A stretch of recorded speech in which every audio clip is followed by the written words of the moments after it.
예, 할렐루야. 할렐루야. 예, 항상 서서 여러 형제자매들을 볼 때마다 참 반갑고 또 오랫동안 준비해서 나누는 이 말씀이 있어서 또 나눌 수 있는 기회가 있어서 참 기쁘고 또 이 자리에 하나님의 은혜가 충만히 임하실 것을 기대하면서 감사와 찬양을 드립니다. 우리 일반적으로 사람들이 생각하는 교회의 모습이 있습니다. 보편적으로 사람들은 교회를 생각할 때 교회에는 목사가 있고 신자들이 있는 건물을 생각합니다. 그래서 제자들의 교회 무슨 교회 십자가의 종탑을 보고 흔히 말을 합니다. 그리고 사람들이 갖는 교회에 대한 기대감도 있습니다. 교회는 사랑이 있어야 하고 사람들이 친절하고 정직하고 거룩한 사람들이 다 다니는 곳이다라는 인식을 합니다.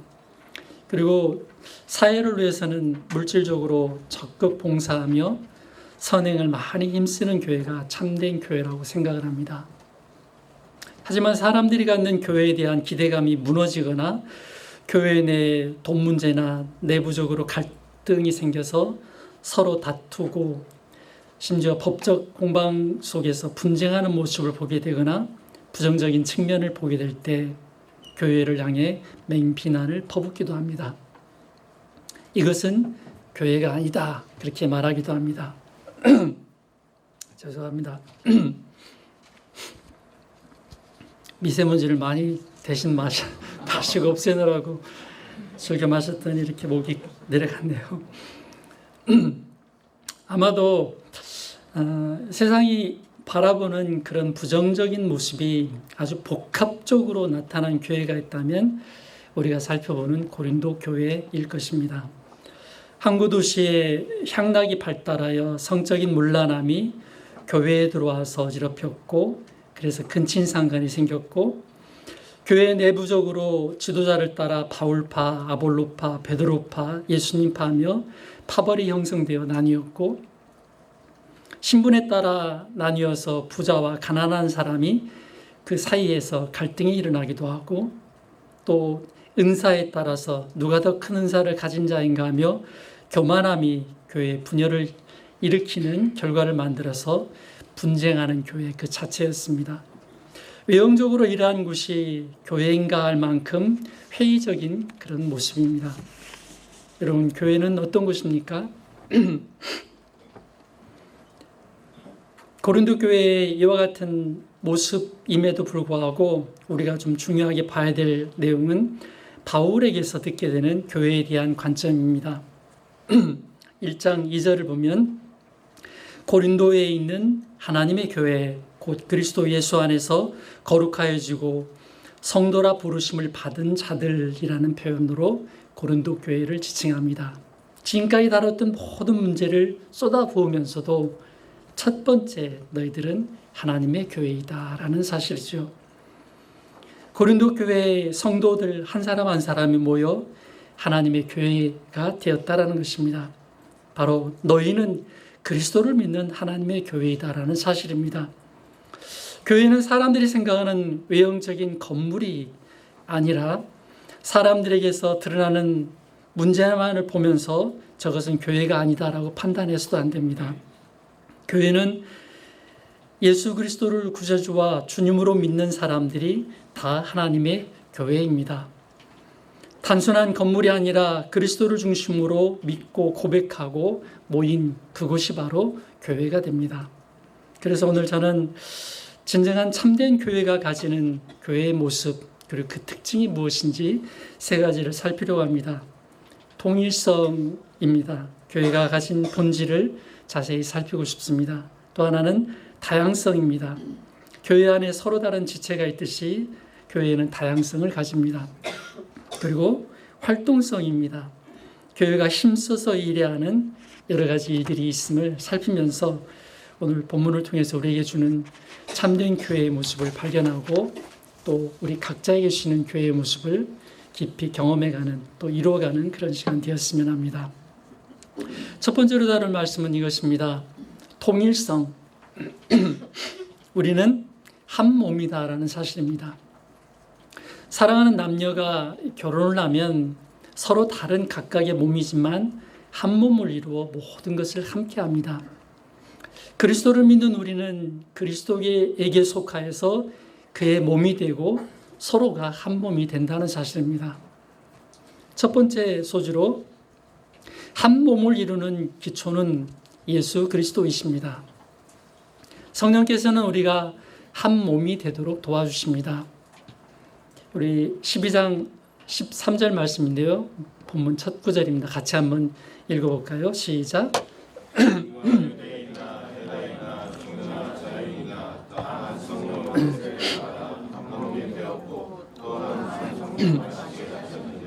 예, 감사합니다. 다 한 성령으로 세례를 받아 한 몸이 되었고 또 다 한 성령을 마시게 하셨느니라.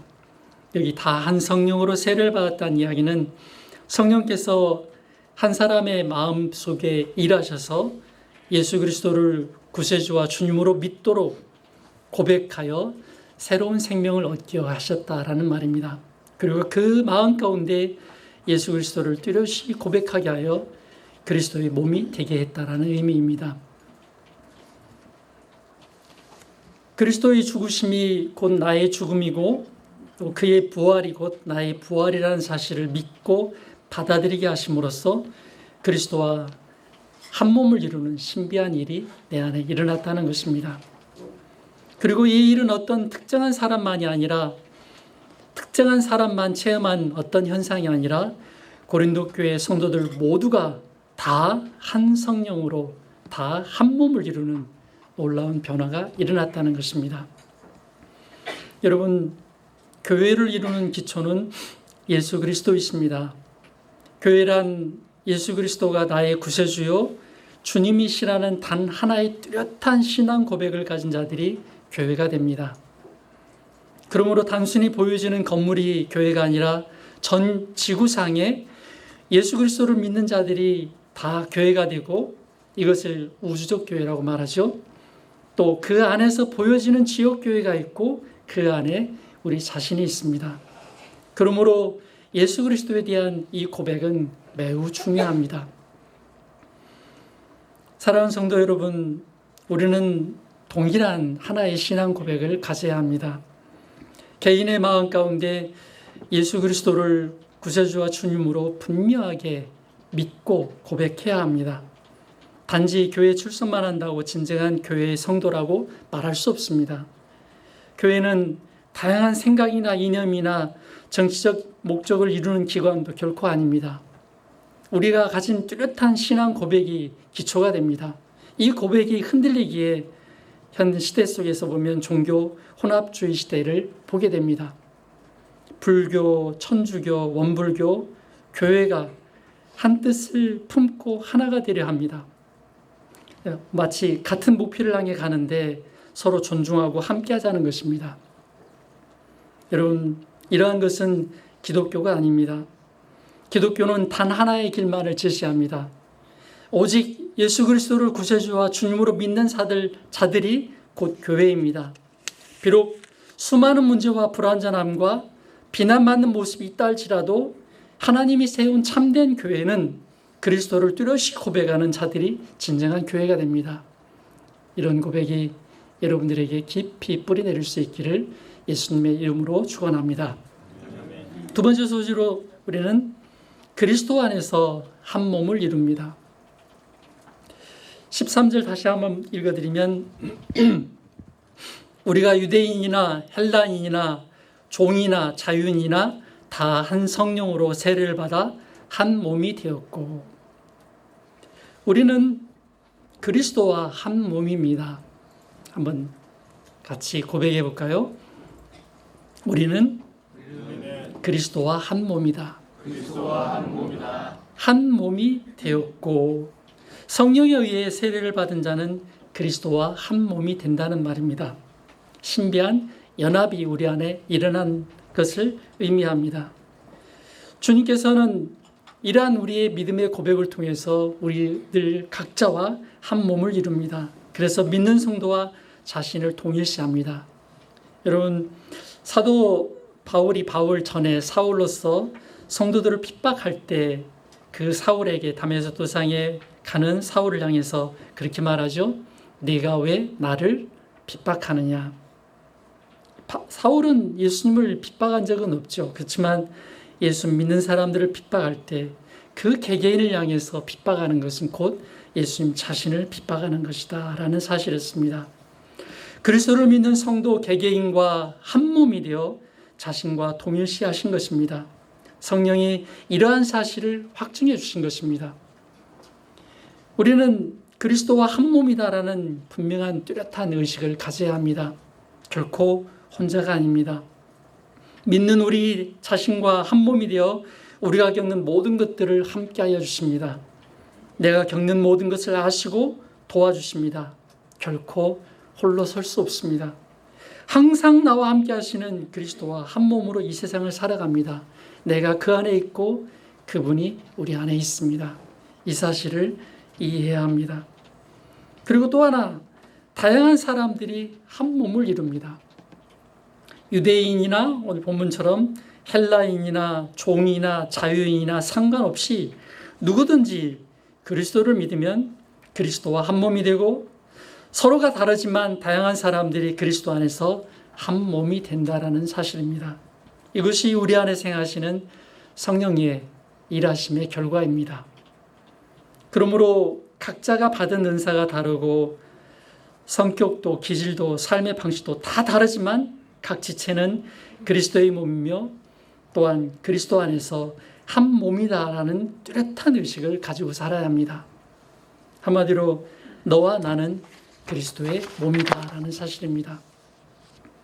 여러분, 우리 중 누구도 능력이 없거나 연약하고 문제가 많다고 해서 필요 없는 지체는 한 사람도 없습니다.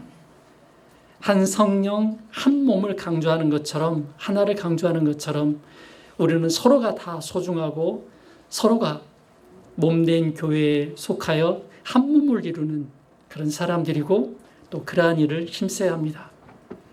모임 안에 다양한 지체들도 있고 다양한 팀들이 있죠. 그러나 더 중요한 것은 다양한 팀, 다양한 사람들이 그리스도 안에서 한 몸이 되었다는 사실, 이것이 가장 중요합니다. 그 범주 안에서 우리는 서로를 소중히 여기고 서로와 함께하는 법을 배워야 합니다. 이러한 사실을 가지고 적용해 봅니다. 첫 번째, 우리 명확한 신앙 고백을 가지십시오. 여러분, 예수 그리스도만이 진정한 구원자라는 뚜렷한 고백을 가지고 있습니까? 학교 전도에서 흔히 가장 크리스찬 배경이 있다라고 말하면 그냥 대놓고 질문합니다. 구원 받았어? 그리고 그 확신하는 근거는 뭐야? 이 질문이죠. 답이 참 애매합니다. 모태신앙입니다. 모태신앙은 잘 신앙 못해.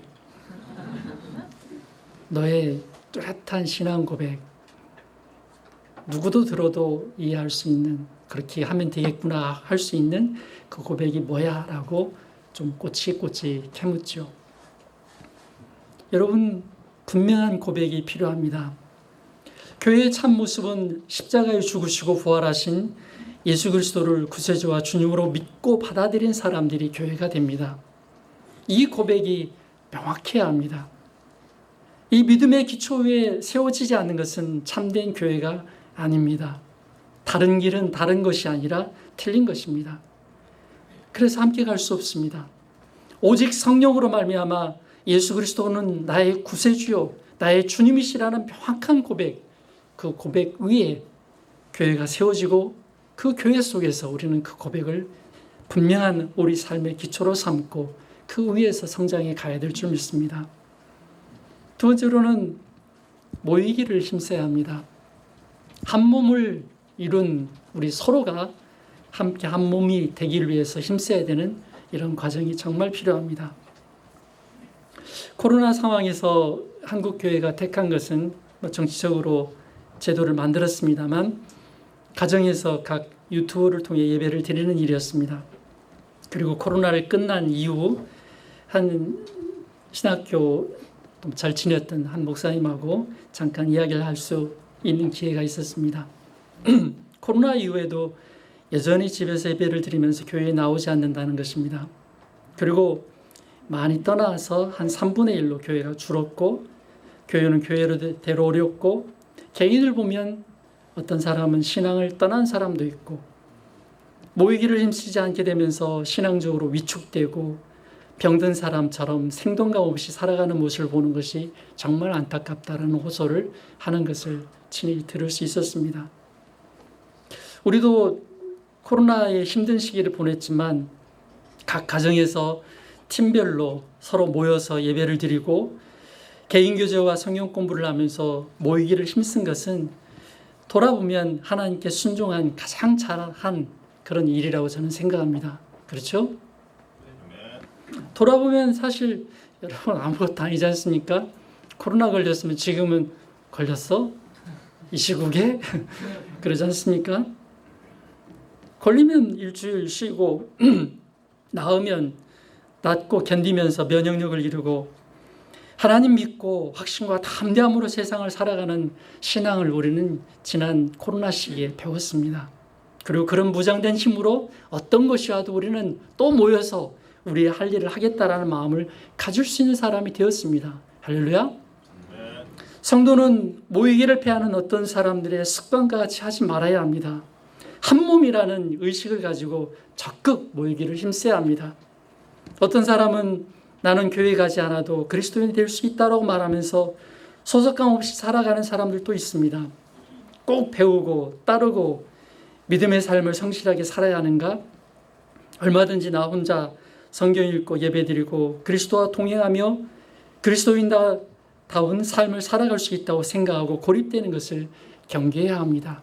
특수한 상황이 아닌 이상, 특별한 경우가 아닌 이상 몸을 떠나 팔이나 다리가 홀로 서서 살아갈 수 없는 것처럼 몸에서 사실 우리 몸의 한 일부가 떨어진다는 것은 죽는 것을 말하지 않습니까? 그리스도인의 풍성함은 신앙 공동체에 속하여서 다른 그리스도인들과의 상호작용하는 삶을 통해서 풍성함을 누릴 수 있습니다. 그러므로 그리스도와 몸을 이루었고 너와 내가 한 몸이라면 모이는 일을 적극 힘쓰십시오. 그 일을 온전히 이루는 모습이 바로 참된 교회가 가진 특징입니다. 참된 그 교회가 가진 통일성을 살폈습니다. 둘째로 다양성입니다. 한 몸이지만 다양한 지체가 있습니다. 몸을 구성하는 팔과 다리, 눈과 코, 입 등 수많은 지체가 있듯이 교회는 다양한 지체가 있으며 서로 긴밀한 유의적 관계를 갖습니다. 교회는 몸의 각 지체를 통해 성령이 역동적으로 일하심으로 서로 영향을 주고받아 열매를 맺게 합니다. 첫째 소지로 우리는 한 몸이지만 서로 다른 지체입니다. 본문 고린도전서 12장 14절을 보면 몸은 한 지체뿐만 아니요 여럿이니 또 27절에도 너희는 그리스도의 몸이요 지체의 각 부분이라. 교회는 몸을 구성하는 지체의 각 부분이 있는 것처럼 다양한 사람들이 존재합니다. 여기서 앞에서 보면 똑같이 생긴 사람이 하나도 없습니다. 그리고 제가 개인적으로 아는 형제들의 삶의 모습을 봐도 각각 다 다릅니다. 바울 당시엔 특별히 유대인, 헬라인, 종이나 자유인과 같이 다양한 사람들 그리고 다양한 은사를 가진 사람들이 교회의 공동체의 일원이 되었던 것처럼 교회는 항상 다양성이 존재합니다. 성별이 다르고 성품도 다르고 언어도 다양하고 살아가는 습관도 다르고 우리가 받은 또한 직위도 다릅니다. 다양하지만 서로의 다름을 이해해야 합니다. 그리고 그렇게 다양한 이유가 있습니다. 하나님이 주신 각자의 역할이 있기 때문입니다. 12장 18절 말씀 한번 같이 읽어볼까요? 시작. 그러나 이제 하나님이 그 원하신 하나님이 원하시는 대로 지체를 다양한 위치에 두셨다는 것입니다.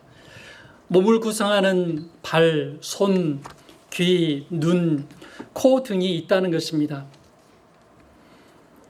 몸의 다양한 지체는 하나님이 주신 각자의 위치에서 자기의 기능과 역할을 행함으로 몸된 교회를 온전히 만들어 갑니다. 그러므로 서로가 가진 다양성을 인정해야 하며 어느 것 하나 소중한 것이 없다라는 사실, 인식 속에서 서로를 바라보아야 합니다. 누구는 중요하고 누구는 별로 덜 중요하다. 어떻게 보면 주일에 저의 위치는 참 중요하죠. 설교를 준비해서 말씀을 나누니까요.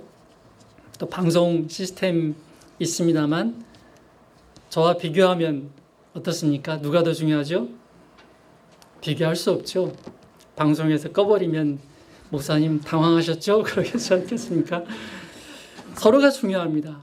만약 어떤 한 지체만 중요하고 그 지체만 부각시킨다면, 예를 들어 심장이 중요해, 심장이 튼튼해야 돼 하고 이 사람의 모든 기능이 심장만 뛰고 있다면, 사실은 아무것도 움직이지 못한다면 식물인간 아니겠습니까? 몸을 구성하는 지체가 다양하고 다 소중하고, 그래서 서로가 협력해야 합니다. 몸 안의 지체는 서로의 협력을 통해 건강한 몸을 이루어갑니다. 눈은 만나는 것을 보면, 맛있는 음식을 보면 지시를 내리죠. 발은 그것을 사기 위해서 또는 얻기 위해서 걸어가고, 손은 그것을 집어서 결국 입으로 집어넣습니다. 아무것도 안 한 종은 입입니다. 입은 아무것도 하지 않고 먹기만 합니다. 제일 좋은 거. 그렇다고 너 먹기만 하냐고 질책할 수 있습니까? 입에 의해서 음식물이 섭취가 되고 그 섭취된 음식물이 영양분이 되어서 결국 눈을 밝게 하고 손과 다리에 힘을 주어서 더 건강하게 살아가게 만듭니다. 손과 발, 눈, 귀, 입 서로 다르지만 서로의 협력과 조화를 통해서 건강한 몸을 이루는 것입니다. 이처럼 우리는 하나님께서 두신 그 위치에서 각자가 받은 은사로 잘 섬기고 자기 역할을 감당할 때 몸의 기능이 온전해지고 건강한 교회를 이루게 됩니다. 이 주일 아침 예배만 해도 토요일부터 누군가는 주보를 만들고 또 청소를 하고 또 누군가는 식사를 준비를 합니다. 또 아침부터 차량을 이동하고 방송 시스템을 점검하고 자리 배치를 하고 난방을 켜고 커피도 준비하고, 또 어떤 이는 성경 공부를 인도하는 일을 위해서 힘쓰기도 하고, 또 누군가는 한 사람을 위해서 간절히 기도도 하고, 여러 가지 관심과 섬김의 수고의 손길들 하나하나가 모여서 그 각자의 위치에서 서로의 역할을 감당할 때 그 서로의 섬김과 헌신과 희생을 통해서 온전한 몸을 이루게 되는 것이죠. 우리 제자들의 교회 모든 성도들의 삶이 또 모일 때마다 이런 섬김을 통해서 온전한 몸을 이루어가는 그런 아름다운 공동체가 될 수 있기를 주님의 이름으로 부탁합니다. 두 번째로는 주님께서는 지체들이 함께 자라게 하셨습니다. 우리는 모든 것을 함께 합니다. 본문 12장 26절을 보면, 만일 한 지체가 고통을 받으면 모든 지체가 함께 고통을 받고, 한 지체가 영광을 얻으면 모든 지체가 함께 즐거워하느니라. 몸에 있는 한 지체가 고통을 겪을 때 그 고통은 모든 자가 함께 겪는 고통이 되고, 또 누군가가 영광을 받으면 모든 지체가 함께 즐거워하며 기뻐한다는 것입니다. 우리 신체의 어느 부위만 따로 떼서 생각할 수 없다는 것이죠. 한 부위가 아프면 다 아프고 한 부위가 즐거우면 온몸이 즐거워합니다. 갓난아기 아이들 때 아이 새 키우면서 장종 아프면 주사를 놓으러 가지 않습니까? 그러면 엉덩이 주사를 놓으면 그냥 온몸에 막 경기하듯이 울죠. 그 세 놈 중에 한 놈이 워낙 뻗ing기고 얼마나 엉덩이에 힘을 줬는지 주사 바늘이 안 들어가서 결국은 그냥 집에 가세요. 그래서 데려온 적이 있습니다. 그놈이 지금 간호사가 되어가서 주사를 놓는다는 게 좀 이상하긴 하지만 그런 아픈 추억이 있습니다. 여러분 다 겪었을 겁니다. 바둥거리고 일하실 아이들 많지만 주사바늘 하나만 살짝 보여줘도 그냥 경기를 하죠. 왜요? 온몸입니다. 팔 네가 대신 맞고 너만 아파라 이것이 아니죠. 서로가 함께 고통, 함께 즐거움을 누리고 느끼고 경험하는 것이죠. 교회는 서로 다르지만 그리스도의 몸을 이루는 지체로서 서로의 기쁨과 슬픔 또 고통과 모든 것을 함께하면서 성장하는 것이 특징입니다. 누구든지 혼자 믿음을 잘 살 수는 없습니다. 서로를 돌아보며 서로가 부족함을 채워가며 서로를 세워가는 그런 유기적인 아주 그런 관계를 갖습니다. 그리고 중요한 것은 우리는 지체를 통해 함께 성장해 가야 한다는 것입니다. 그리고 그런 사실을 주님께서 우리에게 잘 알려줍니다. 에베소서 4장 16절 보면 그에게서 온 몸이 각 마디를 통하여 도움을 받음으로 연결되고 결합되어 각 지체의 분량대로 역사하여 그 몸을 자라게 하며, 예수님에게 있어서 우리를 성장시키는 방법은 각 마디를 통하여 도움을 받고 연결돼서 그 흘러가는 영양분으로 서로를 몸을 세워간다는 것입니다. 즉 주님께서 일하시는 방법은 각 사람을 세워 각 마디를 통해 지체를 통해서 서로를 성장시킨다는 것입니다. 긴밀한 교제를 깊이 가지는 것, 그것이 참된 교회가 추구해야 될, 또 힘써야 될 특징이 되어야 됩니다. 주님은 지체를 통해서 도움을 받도록 하십니다. 여러분, 우리 종종 그런 경험하지 않습니까? 삶에서 찾아오는 어려운 문제를 만나면 마음이 어렵고 환경에 짓누르는 고통을 느낄 때 하나님께 나와서 함께 예배드리며 모임의 형제자매들과 함께 성경을 배우고 말씀을 나누며 교제를 이렇게 합니다. 그러다 보면 지체를 통해 부어지는 왠지 모르는 새 힘을 얻습니다. 부정적인 생각이 떠나가고 언제 그랬냐는 듯이 인생 살아가면서 다 그런 거지 뭐. 또 하나님이 계시잖아. 하나님 도와주시고 계신데 뭐가 걱정인가. 내 인생 진로를 돌아보면 지금까지도 인도해 주셨는데 앞길을 또 그렇게 인도해 주시지 않겠는가. 우리 형제자매들이 다 그렇게 살았고 그런 교제 속에서 듣고 보는 모습 속에서 우리는 큰 힘을 얻습니다. 다 그런 거야 하며 용기와 담대함을 가지고 돌아가는 경험을 합니다. 이런 경험 있으시죠? 우리 영적 빈곤이나 내면의 갈급함은 몸의 지체들과 함께 해야 하는 교제권의 부재에서 나옵니다. 주님께서는 각 마디를 통해서 필요를 채워줌으로 우리를 성장하도록 도와주십니다. 그러므로 서로를 소중히 여기십시오. 그리고 함께 모이기를 힘쓰십시오. 더 친밀한 관계 속에서 적극적인 교제를 통해서 온몸이 건강하게 성장하는 그런 모습이 되기를 바랍니다. 적용해 볼까요? 서로의 다름을 인정하고 용납하라는 것입니다.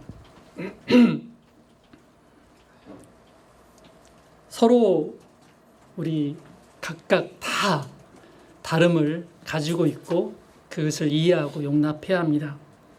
아내와 남편의 관계에서 차이를 좀 발견한 적이 있습니다. 한 20여 년 전에 아내가 학교 사역을 마치고 돌아온 제게 오늘은 가정사를 좀 이렇게 터뜨리고 있습니다. 하루 동안 있었던 막 시시콜콜한 이야기를 쭉 내뱉고 그 속에 이제 속상한 이야기를 좀 이렇게 하는 거예요. 자기는 좀 이렇게 하는데 옆 이웃집에는 와서 말하는데 그게 좀 거스리는 것이죠. 불만이 있고 하루 종일 아침 가서 학교 전도하고 늦게 이렇게 와서 피곤해 죽겠는데 그 이야기를 다 들어야 되는 게 얼마나 곤욕입니까? 평소 같으면 당신이 참아야지 제자로 살아가는데 사모님이 그러면 되나? 이제 주님의 마음으로 이해하라는 말을 하려다가 대신에 그 사람 왜 그런데 속상했겠네. 좀 편을 들어줬습니다. 왜 그랬는지 모르겠어요. 근데 아내 왈, 이제 시원하네. 그러고 부엌으로 들어가서 음식을 조리하더니 가장 맛있는 음식이 나오는 거예요. 뭐 해결해 달라는 말이 아니라 들어달라는 것이죠. 그래서 배웠습니다. 남자는 목표 중심적인 어떤 해결책을 제시하면서 말하는 걸 좋아하지만 자매들은 그냥 일상에 있었던 이야기를 하고 싶은 거예요. 그 후에 무슨 말이든 들어줍니다. 그게 남자와 여자의 차이기도 하고 다름이죠. 그 다름을 이해하고 용납하면 조화를 이루게 되고 건강한 가정을 이루게 됩니다. 우리 자매들은 말하는 걸 좋아합니다. 그렇죠? 전화상으로 1시간 내내 말하고 나서도 자세한 건 다음에 얘기해 만나서 그러지 않습니까? 교회는 한 몸이지만 서로 다른 지체를 가지고 있습니다. 기질도 다르고 성격도 다르고 능력도 다릅니다. 일을 행하는 방법도 각각 다 다릅니다. 왜 저 사람은 내 방식대로 하지 않지 하며 불평해서는 안 됩니다. 하나님이 그 자리에 그 사람을 두셨기 때문에 다르게 살아가는 것입니다. 그것을 이해하고 용납할 때 서로의 좋은 협력 관계가 이루어집니다. 중요한 것입니다. 서로의 다름을 인정하고 용납해야 합니다. 두 번째로는 서로가 친밀한 교제를 힘써야 합니다. 몸 안에는 수많은 지체들이 서로 연결되어 서로에게 도움을 주며 함께 성장해 갑니다. 그러므로 더 친밀한 관계를 발전시켜 가야 합니다. 새로운 사람이 오면 적극 환영해 주십시오. 또 함께하는 우리 식사도 합니다만 지난주 제가 커피 위에서 맨날 내리다가 오랜만에 일찍 내려와서 밥을 같이 먹게 됐는데 제가 식판을 딱 들고 가는데 팀을 얼마나 챙기는지 그 사이에 낄 자리가 없어요. 그래서 한편으로 좋기도 하면서 한편으로 혼자 먹어야 되나 이런 생각이 좀 들었습니다. 여러분 누구하고나 좀 자유롭게 넓게 폭넓게 다양하게 함께 교제하며 식사하며 대화를 하는 그런 마음이 좀 더 필요하지 않나 그런 생각을 해봅니다. 자신을 소개해주고 적극적으로 이야기를 들어주는 그런 태도를 가져야 합니다. 서로의 좋은 점을 칭찬하고 아껴주는 말, 깊은 관심으로 그 사람이 겪는 일들을 자세히 들어주는 것, 그것만으로도 깊은 사랑을 전달해 줄 수 있습니다. 개인적인 기도를 부탁하고 때로는 즉각 그럼 같이 한번 기도하자라고 말해줄 수 있는 그런 친밀한 교제, 그런 관계성을 통해서 한 몸을 이루고 한 몸의 다양성 속에서 한 몸의 온전함을 건강한 몸을 이루어서 하나님이 기뻐하시는 교회의 모습으로 성장해 갈 수 있을 줄 압니다. 우리 모두가 다 그런 일에 더 힘쓰는 그런 삶이 깊어지기를 예수님의 이름으로 축원합니다. 우리 참된 교회가 가진 통일성 그리고 다양성을 살폈습니다. 셋째로는 활동성입니다. 몸으로 힘써야 할 것이 있습니다. 우리는 그리스도 안에서 다양한 지체를 가지고 있는 몸으로서 우리가 함께 힘써야 할 일들이 있습니다. 첫 번째로 사도적 신앙을 이어가야 합니다. 하나님이 몸된 교회를 위해 주신 은사가 있는데 여기 28절을 보면 다 같이 한번 읽어볼까요? 시작. 하나님이 교회 중에 몇을 세우셨으니 첫째는 선지자요, 둘째는 교사요, 그 다음은 명령을 행하는 자요, 그 다음은 고치는 사와 서로 돕는 것과 사사는 것과 각종 방언을 말하는 것이다. 하나님은 그리스도의 몸된 교회가 영적 성장을 이루도록 어떤 사람에게 은사를 주어서 성도들을 섬기게 했습니다. 그리고 고린도 교회에는 다양한 은사들이 참 많았습니다. 그리고 그 은사들 중에는 순위가 있습니다. 능력, 병고침, 방언의 은사가 있지만 첫째는 사도이다. 둘째는 선지자다. 셋째는 교사다. 말씀과 연관된 이 일에 최우선권을 둡니다. 특별히 첫째는 사도입니다. 사도는 예수님을 직접 만난 자들이며 그의 가르침을 직접 받았고 복음을 위해 보냄을 받은 자들입니다. 그래서 사도들은 예수님처럼 어디에서나 하나님의 말씀을 가르쳤고 죽으시고 부활하신 예수 그리스도의 복음을 전하는 일을 항상 힘썼습니다. 그들의 입술의 고백 딱 하나, 예수 그리스도 그분이라는 것이죠. 사도들이 가르치고 증거한 핵심이라면 예수 그리스도 그분이라는 사실입니다. 교회는 이러한 사도들의 가르침과 신앙 고백 위에 세워져 있습니다. 사도들은 이 땅에 오신 하나님의 아들 예수 그리스도를 가르치고 증거하는 일을 힘썼습니다.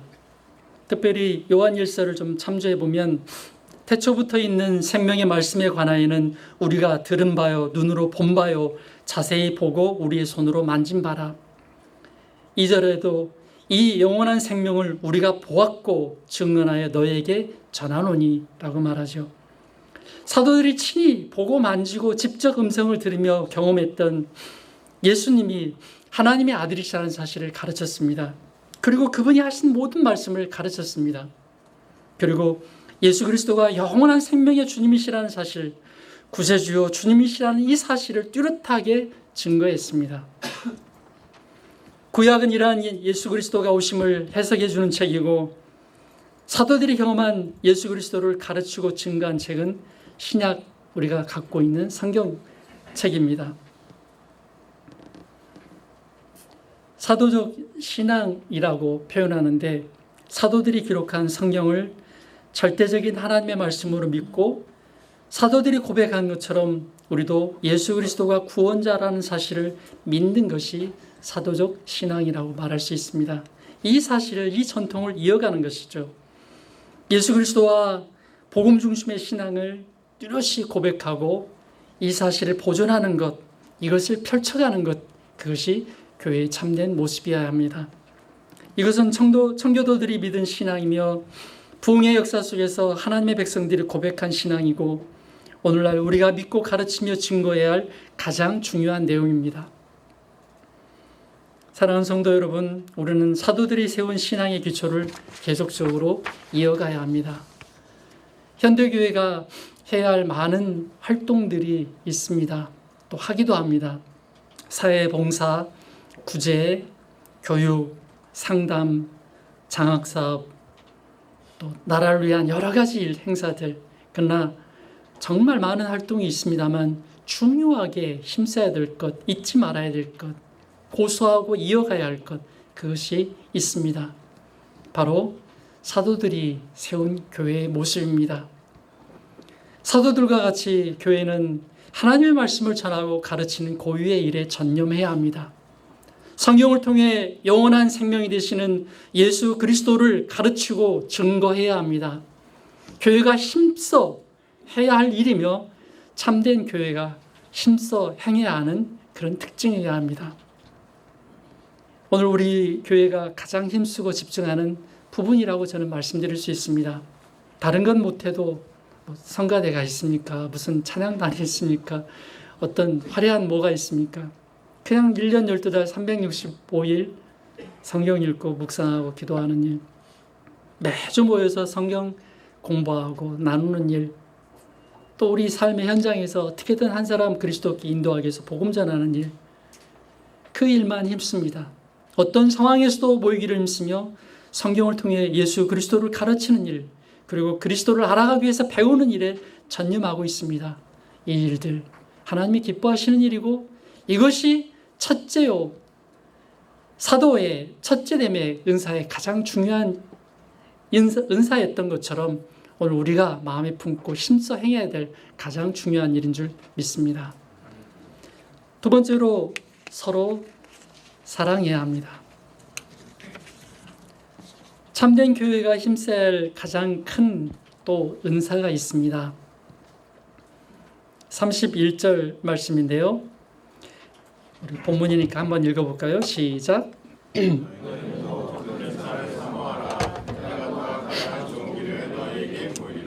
고린도 교회에 나타난 은사는 지혜의 말씀, 지식의 말씀, 믿음의 은사, 병 고치는 은사, 능력, 예언의 은사, 영분별, 그리고 방언의 은사 등 표현된 내용만 긁어보면 그런 은사들이 주어졌습니다. 그것을 바르게 사용하도록 도와주는 큰 은사가 있는데 그것이 곧 가장 중요한 길이기에 너에게 보이겠다 하면서 제시해 줍니다. 그 은사가 무엇입니까? 그것은 12장과 13장 전후 문맥상 13장은 사랑장이라고 하듯이 바로 이어지는 큰 은사는 사랑이라는 것입니다.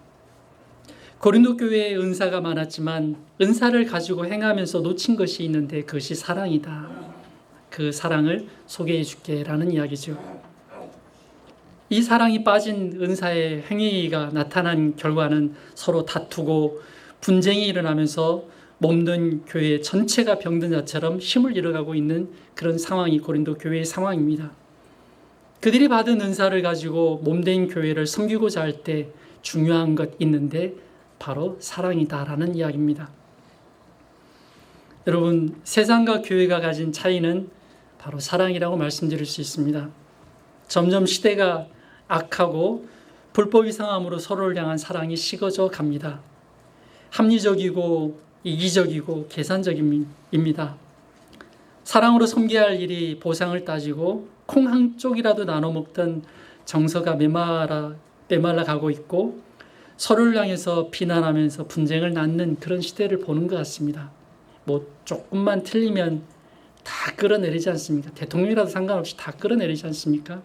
나하고 안 맞고 틀리고 어떤 정서도 느낄 수 없는 냉랭함, 바로 사랑이 식어져가는 불법 시대의 그런 모습입니다. 이런 세상에서 그리스도의 몸된 교회가 드러내고 힘써야 할 가장 아름다운 모습이 있다면 서로 사랑하는 모습입니다. 사랑하는 성도 여러분, 우리는 모든 일을 사랑으로 힘써야 합니다. 무엇을 하든지 사랑으로 행하라는 것입니다. 봉사를 해도 사랑으로 행하고 남을 가르쳐도 사랑으로 가르치고 다른 사람을 섬겨도 사랑으로 섬기라는 것입니다. 모든 일에 깊은 사랑으로 서로를 섬길 때 그 교회는 참된 교회의 온전한 모습을 갖추게 됩니다. 좀 부족해도 사랑에 의해서 그를 바라본다면 품을 수 있고 용납할 수 있고 또 북돋아 줄 수 있는 그런 마음으로 서로를 대하게 됩니다. 골로새서 3장 14절 말씀에 이렇게 말하죠. 이 모든 것 위에 사랑을 더하라. 이는 온전하게 매는 띠니라. 우리의 모임 속에서 이러한 사랑으로 행하는 모든 일을 통해서 우리의 모임을 또 교회를 더 온전하게 만드는 아름다운 교회가 될 수 있기를 주님의 이름으로 부탁합니다. 적용하고 마치겠습니다. 첫째, 예수님과 예수님의 하신 일이 성경의 핵심입니다. 요한복음 5장 39절을 보면 너희가 성경에서 영생을 얻는 줄 생각하고 성경을 연구하거니와 이 성경이 곧 내게 대하여 증언하는 것이라. 성경의 모든 예언은 영생을 주시는 예수 그리스도에 대한 이야기입니다. 예수님은 구약이 자신을 증언하는 성경이라고 구약의 그 권위를 인정해 줍니다. 모든 성경 속에서 우리는 예수님과 예수님이 하신 일을 보아야 하고 그를 발견해야 합니다.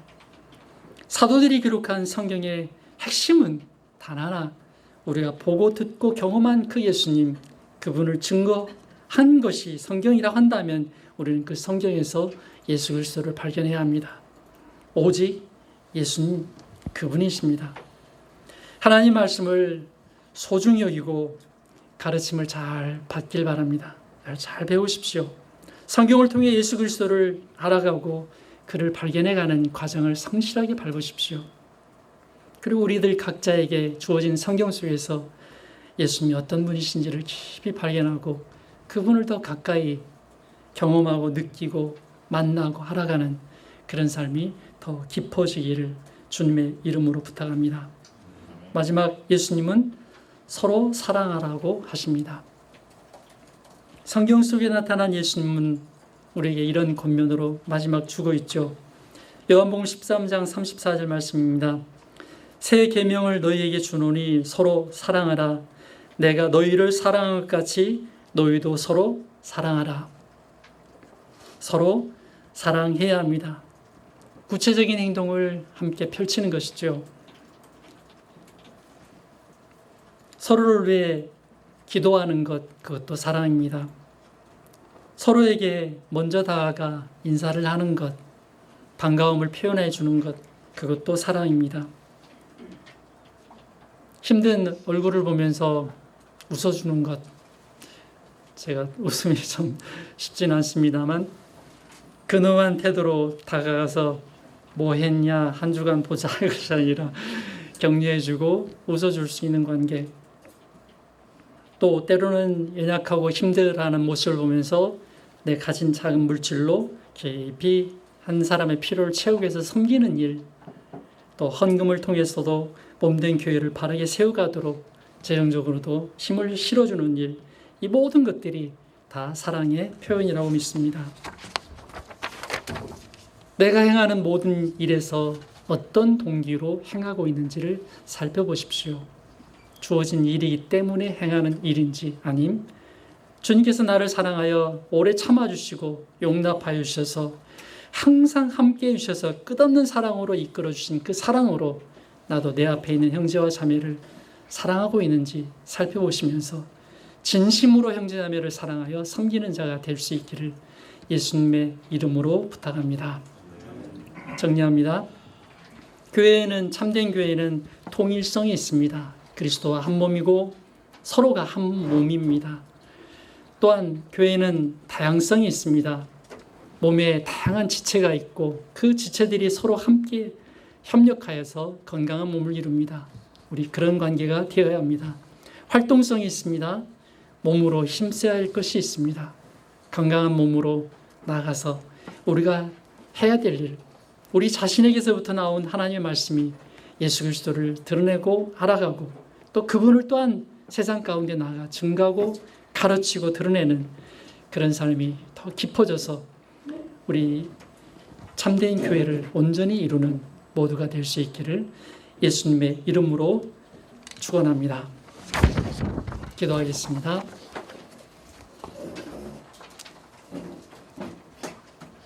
참된 교회의 특징 말씀을 들었습니다. 우리 각자에게 주신 또 주님의 음성이 있다면 그것을 가지고 순종과 그 축복을 누릴 수 있도록 말씀의 그 은혜를 이어갈 수 있도록 같이 한번 기도하겠습니다.